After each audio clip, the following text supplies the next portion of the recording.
Hamas is a political military strategy. They did the attack, they wanted the counterattack, and then they wanted to hold in the tunnels and using the hostages and just buy time for the international community, namely the United States, to stop the IDF in their operations. And then politically, they have gained immense power in the region and around the world as the people who struck at Israel and survived. The United States didn't give warning in Panama, in Iraq, and Afghanistan. Russia, who doesn't follow the laws of war, didn't give warning in Ukraine and Chechnya. The IDF cleared northern Gaza in 2 months.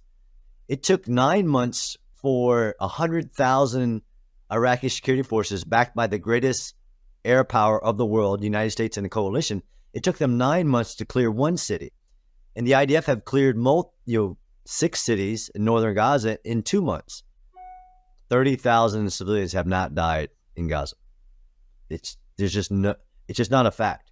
One, there's no way to know the number. And two, that number accounts for 0 Hamas militants. I've never seen a war, nor do I want a war, in which we say, yeah, I know it's an existential threat to your survival, and you have every right to fight back.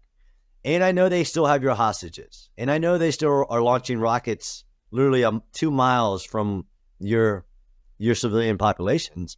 But the civilian casualties, despite you following every law of war, is too much. So you have to stop. That would change the world and would lead to a much more violent world, because this would show the world that every terrorist organization of the world would start taking hostages, embed themselves in the civilian population. And that's what Hamas did.